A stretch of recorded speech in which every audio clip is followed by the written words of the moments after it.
Prism washing and steam iron center പുന്നമ്പറമ്പിൽ പ്രവർത്തനം ആരംഭിച്ചു. Thekkumkara panchayat president T V. സുനിൽകുമാർ ഉദ്ഘാടനം ചെയ്തു. നൂതന സാങ്കേതിക വിദ്യ ഉപയോഗിച്ച് വസ്ത്രങ്ങൾ വാഷിംഗ്, അയണിംഗ് എന്നിവ ചെയ്തു കൊടുക്കുന്ന യൂണിറ്റാണ് പ്രവർത്തനം ആരംഭിച്ചിട്ടുള്ളത്.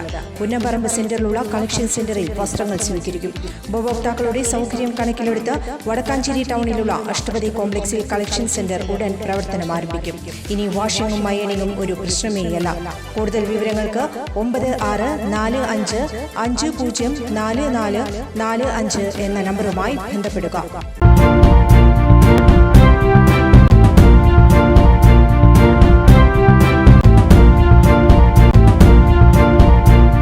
നമസ്കാരം, എനി ടൈം ന്യൂസിലേക്ക് സ്വാഗതം. ഹേമ കമ്മിറ്റി റിപ്പോർട്ട് നടപ്പാക്കാത്ത സർക്കാർ നടപടി സത്യപ്രതിജ്ഞാ ലംഘനമെന്ന് doctor M.K. Muneer MLA.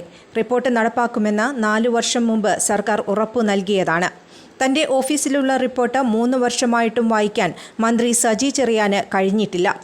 Cinema മേഖലയിൽ തുടരുന്ന ലൈംഗികാതിക്രമങ്ങൾക്ക് ഉത്തരവാദി സർക്കാരാണെന്നും മുനീർ പറഞ്ഞു. 2019 ഡിസംബർ 31-നാണ് ഹേമ കമ്മിറ്റി സർക്കാരിന് റിപ്പോർട്ട് നൽകിയത്. 2020 ഫെബ്രുവരി 5-ന് M.K. മുനീർ നിയമസഭയിൽ ചോദിച്ച ചോദ്യത്തിന് സാംസ്കാരിക മന്ത്രിയായിരുന്ന M.K. ബാലൻ നൽകിയ മറുപടി റിപ്പോർട്ടിലെ ശുപാർശകൾ പഠിച്ചു വരുന്നു എന്നാണ്. റിപ്പോർട്ടിന്റെ പകർപ്പ് എത്രയും വേഗം ലഭ്യമാക്കുമെന്നും മന്ത്രി പറഞ്ഞിരുന്നു.